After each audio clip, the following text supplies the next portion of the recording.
சென்னையில் தெருநாய்களின் எண்ணிக்கை அதிகரித்துள்ள நிலையில் புதிதாக 3 நாய் கருத்தடை மையங்கள் பயன்பாட்டிற்கு வரவுள்ளன.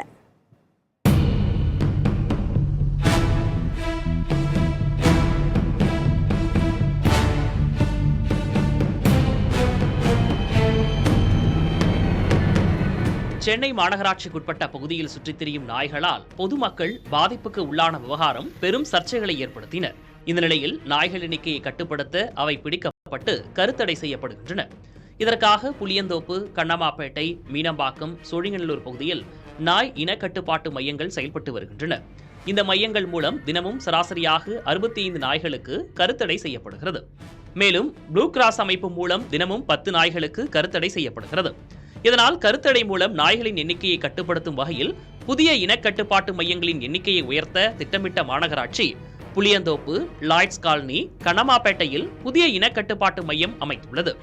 இந்த 3 இனக்கட்டுப்பாட்டு மையங்களும் இந்த மாதத்தில் பயன்பாட்டுக்கு கொண்டுவரப்பட உள்ளது. சென்னை மாநகராட்சி பகுதியில் கடந்த ஆண்டு 19,640 நாய்கள் பிடிக்கப்பட்டு 14,885 நாய்களுக்கு கருத்தடை செய்யப்பட்டுள்ளன. இந்த ஆண்டு ஜூலை மாதம் வரை 11,997 நாய்கள் பிடிக்கப்பட்டு 8,539 நாய்களுக்கு கருத்தடை செய்யப்பட்டுள்ளது. அண்மையில் நடத்தப்பட்ட நாய்கள் கணக்கெடுப்பில் சென்னை மாநகராட்சி பகுதியில் 1.8 லட்சம் தெருநாய்கள் இருப்பதாக தெரிவிக்கப்பட்டுள்ளது. விலங்கு இனக்கட்டுப்பாட்டு விதிகள் 2023 கீழ் பாலூட்டும் நாய்கள், கருவுற்ற நாய்களுக்கு இனக்கட்டுப்பாடு மேற்கொள்ளக்கூடாது. தெருநாய்கள் பிடிக்கப்பட்டு கருத்தடைக்கு பின் அதே இடத்தில் விட வேண்டும் என்கிறது. மொத்தம் ஒரு நாளைக்கு 30 நாய்களுக்கு, தெருநாய்களுக்கு கருத்தடை செய்ய திட்டமிட்டிருக்கு. ப்ளஸ் டாக் ஒரு 3 மண்டலங்கள்லேருந்து வர டாகில் இப்போ ரிசீவ் பண்ணி ஒரு 40 தனித்தனி கூண்டுகள் இருக்குது. நாய்கள் ஒவ்வொன்றையும் தனித்தனி கூண்டில் வைக்கிறதுக்கு 40 கூண்டுகளும், ஒவ்வொரு நாய்களுக்குமே இரத்த பரிசோதனை உள்ளிட்ட அனைத்து நவீன இந்த முறைகளில் அதோட ஆய்வு செய்து அதற்கு பிறகே கருத்தடை செய்கிறது திட்டமிட்டிருக்கோம். இதன் மூலம் தினமும் சராசரியாக 85 நாய்களுக்கு இனக்கட்டுப்பாடு செய்ய முடியும். அதே நேரத்தில் ஏற்கனவே அப்பகுதியில் உள்ள இனக்கட்டுப்பாட்டு மையங்களும் மறுசீரமைக்கப்பட்டு வருகின்றன. இந்த தெருநாய்க்கு இந்த கருத்தடை ஆப்ரேஷன் எப்படிப்பட்ட முறையில் நம்ம செய்கிறோம்னா, அந்த முறையோட பேர் கேஸ்ட்ரேஷன். இப்போ கம்ப்ளீட்டாக நம்ம டெஸ்டிக்கல்ஸை மேல் அனிமல்ஸ்க்கு ரிமூவ் பண்ணிடுவோம். அதே மாதிரி ஃபீமேல்ஸ்க்கு கம்ப்ளீட்டாக ஓவரி, யூட்ரஸ் எல்லாத்தையுமே ரிமூவ் பண்ணிடுவோம். இதன் மூலயமா தான் நம்ம கருத்தடை செய்கிறோம்.